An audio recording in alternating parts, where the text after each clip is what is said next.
Hey guys, it's that Dividend guy coming at you with another dividend investing video. Hopefully everybody had a great green day in the market. Hopefully everybody made some money and made some dividend income today. You know I always wish the best for my viewers and subscribers. So today we're going to go and look at the overall portfolio, the individual holdings, and then my watch list and go through whether I would buy or I would not buy at the current prices. So the market's been very volatile lately, and the number one thing that I want to stress is that this is not a time to panic. You're going to see a lot of people on YouTube talking about whether you should sell stocks and whatnot. If you want to sell a stock right now, you should not be in it. I'm a buy and hold long-term investor, and time in the market beats timing the market. That's very important because if you get out now, you're getting out on a loss and you're going to miss all the upside potential that you have if you bought stocks right now. And I'll show you what I mean when we go through the individual holdings because I have some really good opportunities. Problem is I'm not working right now, so I can't really be flooding money into the market like I want to be. But for people who have steady income, this is a opportune time to get into the market and really cost down average on quality companies that we don't see go down very often. So today I'm down about $400 for the week. I'm down $1,400 for the month. I'm down $2,000. 3 month I'm down $894. 1 year I'm down $135, and all time I'm down 77. So I'm only down 38% or 0.38%. Total since I started investing. So long-term portfolio is not really affected that bad. But in the short term, we are we're down over $2,000, which a lot of people would freak out about this. I know market ups and downs happen. I'm prepared to lose 50% of my portfolio because I know what the stock should be valued at based upon the products that they sell and the cash flow that they bring in. So this does not worry me. So let's take a jump into the individual portfolio. Or the individual holdings in the portfolio. So Realty Income, still not a buy for me. We have 15 shares, market value of about $883. $45.38 is our average cost. About 4.3% of the portfolio is in Realty Income. We are up $203.25, up 30% on Realty Income. Then a Dividend King in Altria. It fell even further today. We have 149 shares, $5,600 of market value. Average cost is $43.61. 27% of the portfolio is in Altria. That will be going down over time. And we are down $844.87, down 13% on Altria Group. And they do have a nice juicy dividend coming in at $128 on October 9th. Then we have Coca-Cola. We have 20 shares, about $960 of equity. Average cost is $51.26. Today we are the portfolio value, or excuse me, portfolio percentage is 4.75. We are down $57.70, down 5.63%. We do have a dividend coming in of $8.20. Nice dividend there from Coca-Cola, and a great cost down average opportunity there for one of my favorite, all-time favorite stocks. Then we have FRT. This is one of my other personal favorites. I've had more shares in the past and I do regret selling. But we have one share. Market value is $71.96. Average cost is $113.40. 0.35% of the portfolio is in FRT. We are down $41 all time, down about 36.5% on FRT. And we do have a small dividend coming in of $1.06, but it is a quality Dividend King. The only REIT that is a Dividend King. I'm very bullish on this stock, and I will be adding to it in the future. Then we're on to the next set of months with Lowe's. We have 2 shares, market value over $320, $100.86 is our average cost. 1.5% of the portfolio, almost 1.6% of the portfolio is in Lowe's. And all time we are up $120.54, up 60% on Lowe's. Then we have one of my personal favorites in AT&T. 71 shares, about $2,000 of market value. $30.93 is our average cost, so a phenomenal cost on average opportunity here on AT&T. 9.7% of the portfolio is in AT&T, and we are down $214.87, down about 9.7% on AT&T. But as I said in the last update, it's a good thing because check this out. It was at $38 a share December in 2019, and look at how long it was actually up in that price range. So it was above my cost basis from pretty much May until it fell down again from May to March. So a few months there, I wasn't able to buy AT&T because it was so high off my average cost. So this is a great cost on average opportunity for me in AT&T, and it's one of my favorite stocks in the entire stock market. Then we have AbbVie. I'm still up on them. I have 60 shares, a little over $5,200 in market value. Average cost is $72.22. 25.6% of the portfolio is in AbbVie. All time, we're up $896.24, up 20.6, almost 7% here on AbbVie. I bought them during an acquisition. They dropped substantially, and I bought in bulk, and I'm very happy that I did. Then we have a quality dividend king in Johnson & Johnson. We have 2 shares, about $300 of market value. Average cost is $135.79. 1.42% of the portfolio is in J&J, and all-time we're up $17.98 on 2 shares. We're up 6.62% on Johnson & Johnson. Then we have another quality king in 3M, below 160 here. We have 2 shares, about $320 of market value. Average cost is $147.28. 1.56% of the portfolio is in 3M. We are up $23.45, up about 8% on 2 shares of 3M there, which is phenomenal. And I'm still not below my cost basis, so I wouldn't be buying 3M. Then Target has run up like a rocket. This is one of those that I wish I would have bought more of when it was down, when I originally bought the stock. I have 10 shares of Target, $1,500 and some change of market value. Average cost is $87.68. 7.5% of the portfolio is in Target, and we are up $658.52, up 75% on Target. We're up over $70 a share on this stock. So that's insane. So I definitely will not be buying Target. I will be putting my money in places that are a better value, because there are a lot of very good value plays right now in the market. Next, we have one of those value plays being Walgreens. They're close to Dividend King status, about 5 years away. We have 6 shares, market value of $210. Average cost is $39.92. 1% of the portfolio is in Walgreens, and we're down $29.13, down 12.16%. But again, we only have 6 shares, and it is a very good opportunity to buy a quality dividend-paying company.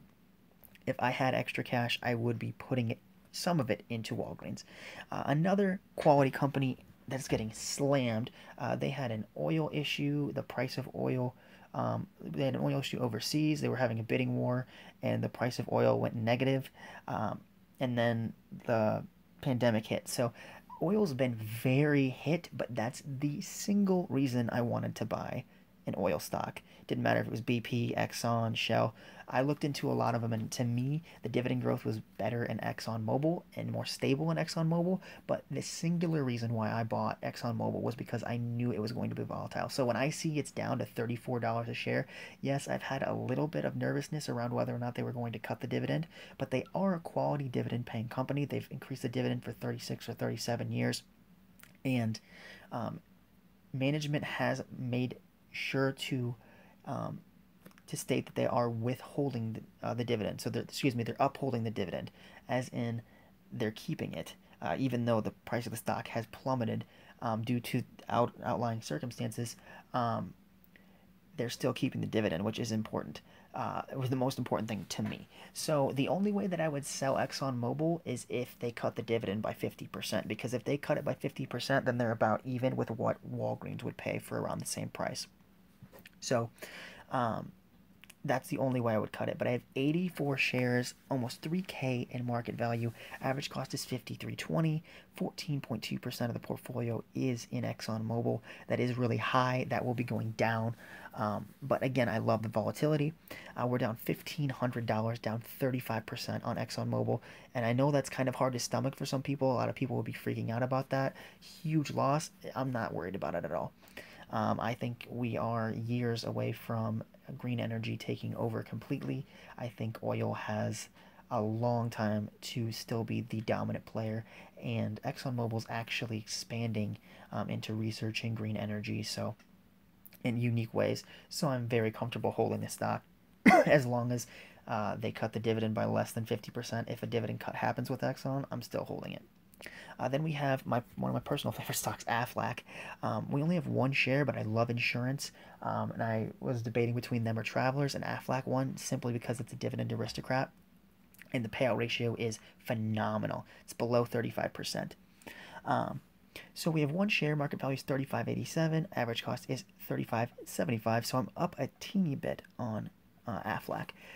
One, or excuse me, 0.18% of the portfolio is in Aflac, so barely a position here, but all time we are up 12 cents, so nothing really to brag about there with Aflac. But again, it is one share. I bought it with dividend money, so I didn't even purchase the stock with my own cash. It was, I believe, ExxonMobil bought this. So this is a prime example of dividends buying you more shares. That's the whole point of this dividend strategy is you buy enough, like you saw with Altria, $128. That is enough to buy 4 shares of Altria or 4 shares of AT&T, which pays next month. So I'm going to use Altria's dividends to buy that, or when Exxon or when AT&T pays, I'll use that money to buy Aflac. So that's the goal, is to use dividends and then use those dividends to increase the payout for the next month. So with that being said, that's the end of the of my actual holdings. But let's go through the watch list real quick and say whether or not stocks are a buy or not. At $41, it's just enough for me to buy Leggett and Platt. Cisco is a buy for me currently. Genuine Parts at 96. I'm not touching it quite yet. PepsiCo at 131. That it has enough upside for me to buy it.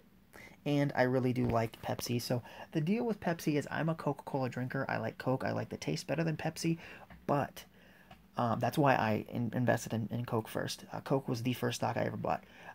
But I like Pepsi as a business better. I love the diversification within the snack foods sector. So, as well as the other products that it owns. So it's not just a beverage company. It is more than that, and that's why I actually like it more than I like Coca-Cola.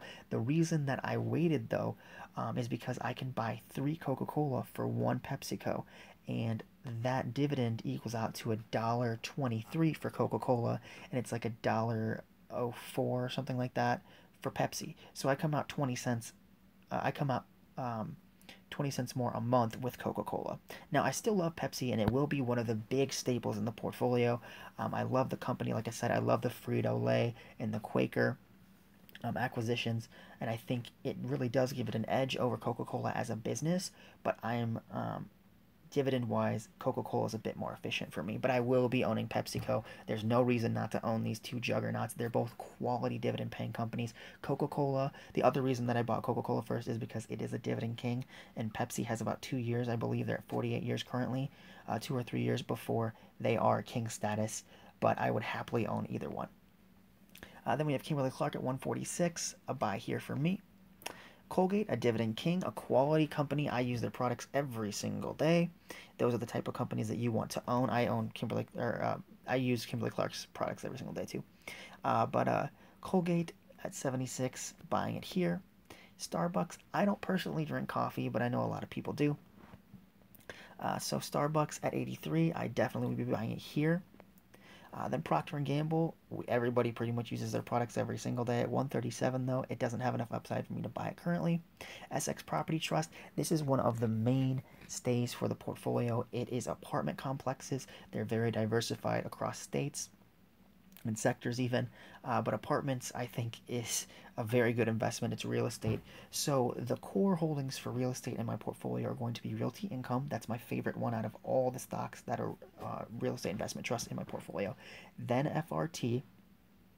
They are a mall REIT, but I love the diversification. I love where they select to place the malls, and I love how diversified they are across states and population, and like they're very good at choosing high income places as well. So I love FRT, but Essex Property Trust is an apartment REIT. They're a dividend aristocrat, so I would love holding them. And then to finish out the portfolio, Mickey D's is also the last of the real estate companies that I want to purchase because I love their business model. But Essex Property Trust is one of those rare REITs that that has accumulated dividend aristocrat status, and that is why I chose it over some of the other options for the apartment REIT. why I chose it over other apartment REITs specifically. And the other reason is because it pays a really good dividend. It pays 3.8%, but look at the 52-week high and the low. So right now we're at 207, and we have over 120, almost $120 of upside in that stock. So not only do you get a killer dividend that has a really good track record of growth with this company, you also get that really big upside potential of $110 per share, plus the dividend, plus the growth history. So I love the company, and it will be a decent position in my portfolio. Then we have US Bank. This is my personal bank, and that is why I want to own it. It pays 41 cents a share. It's at $35 right now, so you have like about $27, 26 $27 of upside in the stock right now. So let's say $25 of upside per share, plus 41-cent dividend per share as well, and I personally bank there. And I love the financials of US Bank. I did get bit by Wells Fargo, but I do not think that US Bank is going to do the same thing. So I've forgiven banks a little bit. I want to own my personal bank, the place that I bank, that I've banked my entire life, and that is US Bank. So I would definitely buy it here with that great upside and that healthy dividend. Next, we have Black Hills. This is my favorite utility company that I've found on the market. I think it beats out Duke. I think it beats out Dominion. They are close to Dividend King status. The issue is they're not in the S&P 500, so they don't actually get that status, but they're at like 46 years of dividend growth, I think. So they're very close.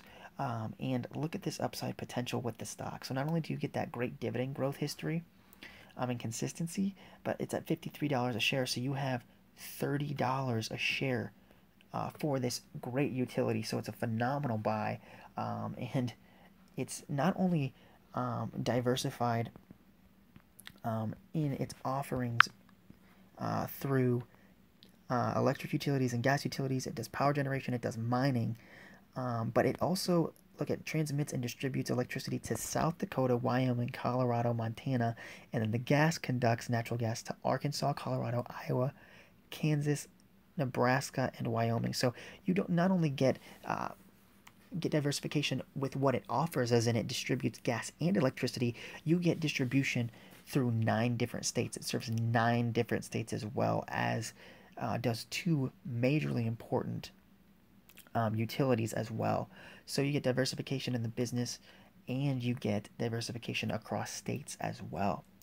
So that's why I chose it over something over other options, because I love the diversification, and I live in Iowa, so they actually supply gas to the state that I live in.